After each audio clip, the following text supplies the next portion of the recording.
How nice to meet you, Jen. So, Mr. Snyder wants me to be here today just to go over some tips for the program. I know you've been teaching it for Oh, boy. 6 weeks, maybe? 6 weeks. You went to the training, correct? Yes. So how is it, now that you're in the classroom teaching, are there any parts of the lesson? Are you struggling with pacing students' attention, answering together? Any part of the lesson that you might feel like? I have a couple of extreme opposite classes, which might be, shouldn't sound like, but my decoding B2 Okay. is they're my 4th graders, and they're really bright and they're quick, and when they want to not chat, they're on task most of the time. I have one boy who's lagging, and I know that it says don't slow the group down for the one person, and he has, continual absences, so that's the thing that, I don't wanna lose him in the crack, but then there was a significant amount of time when he'd be the last person for like close to 8 or 9 minutes. And I was thinking, okay, this is to the detriment of the rest of the class, so I'd move on while he was finishing his workbook. So that was something I wasn't sure if I was doing the right thing. He didn't pass his first mastery test. He did very well on the makeup. He came in halfway through the test, so I kind of was like, well, maybe if I should have just waited and had him do it on a different day. Wasn't sure. But anyway, he did well on the second one. At this point, he still struggles in his workbook with adding the E. He still hasn't gotten that concept, and most everybody else has, missed a few with it, but now they're like, okay, we get it, and he still lags behind, so. But that's one of the examples of the things that I struggle with in that class. My little ones, my mastery, are we talking about that at all? Yes, yeah, reading mastery, of course. My first graders are they're my challenging group, because I have 7, and probably 5 of them are real active, and behaviorally it's a challenge. Is this a K or a first grade? They're first First graders, graders going yeah. and doing first grade Yeah, book? yeah. Okay. So a lot of it, I do the game, which sometimes works, and other times, do the rewards at the end, and they're all smart. It's just they all disagree, and someone's getting up, and someone's pulling his underwear out of his pants, and stuff like that. But, for the most part, their work is fine. Their workbooks are a little bit sloppier. I'm trying to get them to get better at that. But they are so on everything that I think, okay, I'm going to go a little more quickly with the pacing. And I just got my most recent group, is my decoding 3rd graders. Mm-hmm. And most, I have 7 in there too, I think, or is it? I have 7 in there as well. What level is the 3rd grade on? We're in B2. Also B2? Yeah. Okay. And they're all bright. I have one kid does a lot of instigating, and behaviorally I've had to bring him to get the behavioral person involved. Mm-hmm. And that's a struggle. That's my biggest struggle, is how much time do I use the game to keep his behavior in line, while I've got 4 or 5 other kids who want to know what's going on in the story, and they're really doing well. And he's smart, but he's been held back, I think, so. The other day, we had another challenge with him, and I said, Miss Carey said if we have any more troubles, I'm gonna have to give her a call and have you go out of the group. And I know Carey's made some really inappropriate comments in front of the girls, and I called him on those, but the last time I actually walkied, and she was dealing with another kid, so I ignored him. I kept going on in the group in the workbook, and he started answering the questions. I'm like, good, Smari, you're doing a good job, that's good. And he turned it around, and the rest of it was half the class was saying, sit down in your seat, don't stand on the chair, don't say those words, we don't use those words, don't be offensive, those types of things. So I think I guess the answer was, I love the program, and I think when you have kids who are on task and not, acting up in the class, it works great. So I hope I didn't go. Oh, no, that's great. For me to really go into the classroom and see the behavior or see how they're responding to the lesson, I can actually give you direct support on that, but Mhm. just based on the information you gave me for the third group, the Mhm. third grade group, the B2, how's he doing on his mastery test and his Fine, workbook? he's bright. He's doing fine, it's just the He's bright. behaviors. It's the Okay. behavior, yeah. So all of your groups, it sounds like they are where they need to be as far as placement in the correct Yes, program. You don't yes, feel and- any, except for the fourth grade, because he's absent a lot. He's, isn't he? has some, and he's a little slower. He's a little bit slower than the group. And I did have one girl who advanced on, she was way beyond everybody else and always got perfect scores. But everybody else seems to be right where they need to be. I mean, I wonder sometimes about the first grade because they're all smart, they all do really well, it's just really immature. Sure. But they're going through, we usually spend a couple days on a lesson, and now it's starting to get to the point where they're going through a lesson in a day, so but we're still fresh in that group. Okay. Well, thank you so much for sharing all of that with me. I mean, like, for the time being, since I'm not in the classroom to see, just really stick to your rules. Yeah, We do just that, recite it, and when they're acting on, or they're disruptive, I'll say, are you being respectful? Are you on task? Where's your finger? So they like the game. Perfect. But I'm using that, I'm trying to make sure I use the game the appropriate way too, and not use it for, well, I'm gonna give you a point because you just made a nasty comment, and then everybody else suffers. How Right. much of that do I do? So we always correct or redirect to the whole group.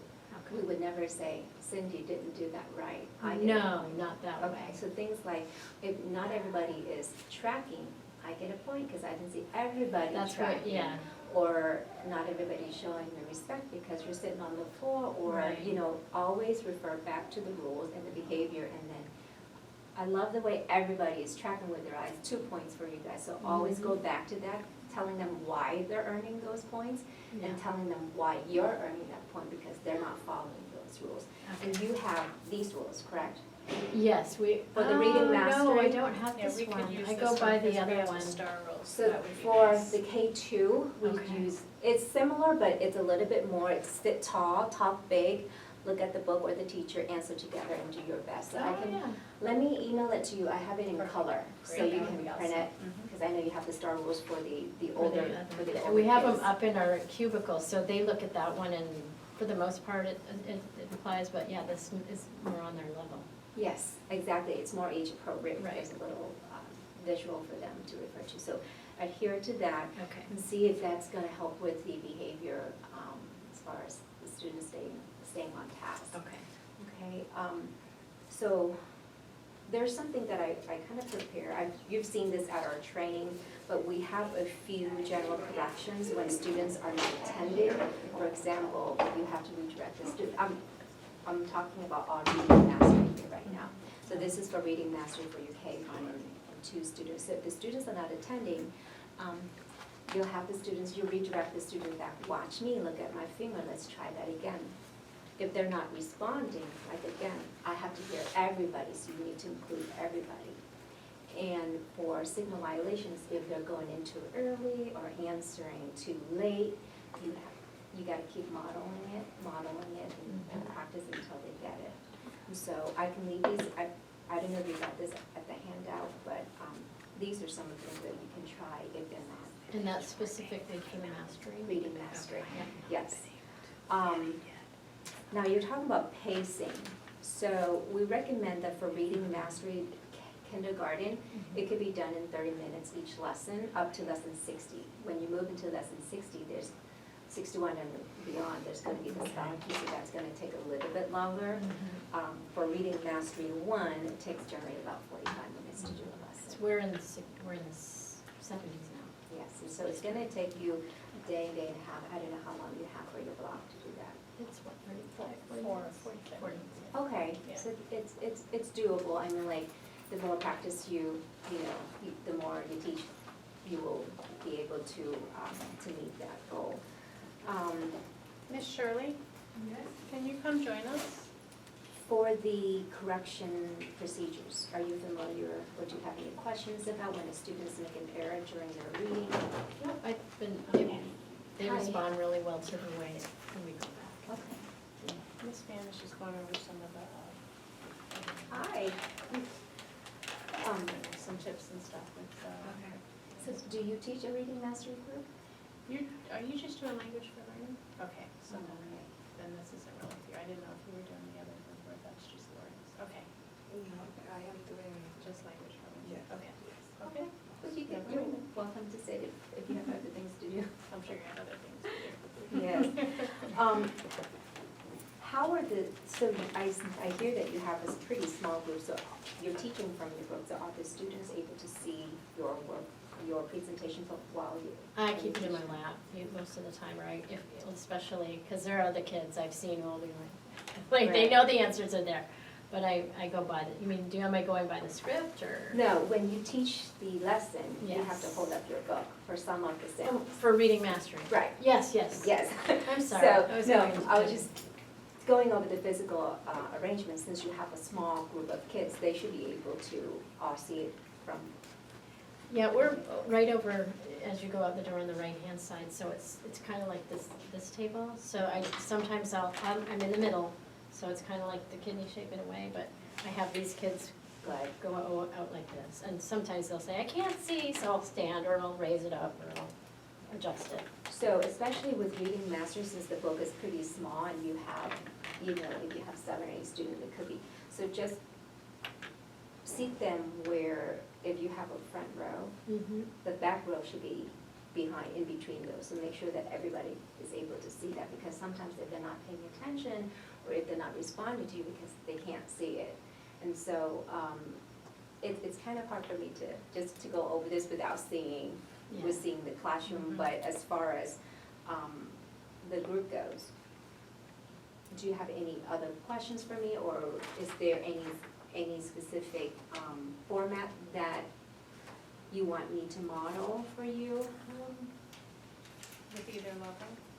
Yes, I mean, even though we're talking about reading master, but we don't have that many Mhm. pairs teaching, but you're doing reading master and corrective reading, I mean, Yeah.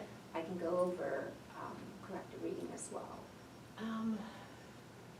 I feel pretty solid with corrective reading. Okay. Some of the formatting in the book in the beginning of Reading Mastery was hard for me, because it would say something on one page, and I felt like I was going between 2 pages, and Yes. that threw me off a little bit, but now I understand, I just have to look at it before I go in, and, okay, so we're not going to that page yet. And what I did stop doing, I don't know if this is okay, but when they all have their books, or they have the pages, they're just all over. So I stopped doing that, and I'm using someone's workbook, and I'm going over the things that we're gonna do. Like, now they all know pretty much what they're doing, but we're getting into spelling. So they just kind of act up. Yes, so managing the workbook is another thing that we can talk about, because if you just give the student the workbook, of course they're gonna, play around if the procedures are not, if they're not familiar with the procedures. I've seen teachers, if they're not sitting, in front of a desk, they would tear out those sheets just for that day, put it on a clipboard. But if the students are sitting here, you might just take it all away from them, and when it's workbook time or spell time, you just give it to them. So that can eliminate, You know how they say, don't let them turn to that page, or Right, don't let and them turn it the over. picture. And they're all right for that, can we color this right now? And, let's, we're gonna go, oh, we already know what we're doing, and they do know what they're doing. But it's like, okay, we're not, so then I stopped, I didn't hand out the workbook, I just held it, and I said, what do you think's gonna be there? And that worked a little better, is that okay to do? And that's Just the- fine. I mean, we do recommend that you only hand out the appropriate materials at the appropriate time. Okay. You don't want to lay out pencil, crayons, Right, no. just here. It's Right. just when it's time for pencil or crayon, then you will put it out, because Right. until they know how to handle all of the materials in front of them, you don't want to give them too much to work with. Right, Yeah, and that's perfectly fine what you're doing. okay. Yes, and if you want to tear the sheets out ahead of time, you can do that too. I mean, like, I think I'll keep it in order, because I just don't know where they'll wind up. yeah. And a good point that you mentioned, because I'm just looking at an example lesson here within one lesson, you have so many different sound exercises. Like from one, you jump to the next, and like you said, you have made such a good point, and I'm like, I think she's got it, because you really have to preview the lesson before. I mean, you can't just say, it's a scripted program, we're just gonna teach. Right. Because it's gonna take you a while, okay, for this word best, this is what I gotta do, but for the rest of this, I have to do something else. Right. And, how are you as far as comfort level with your signals, your hand Oh, I signals? feel fine with that. Okay, yes, and so you know that with the reading mastery, we do a whole lot of signals. You have the point touch, you have the slash, say it the fast way, you have the looping to sound it out, Right. and then just having training the students to respond together by, with your signals. Sometimes you don't even say it the fast way, you just do this, and they know exactly what you mean by that. The challenge with that with my first graders is they don't want to sound it out. They want to show that they know what it says right away, and I'll say, nope, we're sounding it out. So anytime they do that, listen, Miss Wait for Cindy's the, turn, wait for for the my turn. signal. Yes, Yeah, so nope, just, I get a point because you didn't wait for the signal, and then it's, and at first grade, they're so into the competitiveness of the game, and so you get the buy-in on that, and so, yeah, it's good. And I heard you mention that sometimes they get bored of the game because they know they're gonna win every day. I mean, I've suggested to teachers, well, if they win it daily and it works, keep it, but if they get, like, I'm not buying into this game anymore, you can set a goal for the week. For example, let's see if you can earn 50 points this week. So today you earn 5 points, minus 2 points from the teacher, now it's a 3-point. So you can mix it up like that, and so give them a little bit more to work with, and then at the end of the week, you can give them the end of the week prize. And or- that's or- what might even work better for the first graders because. And even with the 4th and 3rd grade, because they figure out the game quick. So if you set a goal for them, or if you have something else you want to try, we encourage that, as long as you have some kind of motivation or engagement piece to get the students engaged in the lesson, it will work. But we recommend the teacher-student game unless, I've seen teachers I like it. have their own game. I even use it outside of SRA. I find it, they love to earn points, they love to beat the teacher, and so it works, yeah. I Okay. appreciate it. Yes, I'm prepared to model part of this, but what lesson are you on right now? We're on 72, I think. 72, okay. Yeah, it'd be good, I think, if you could model part of 76 then, Okay. especially with, if you could do it so that Linda can see with the, maybe we should switch or. I can switch over here.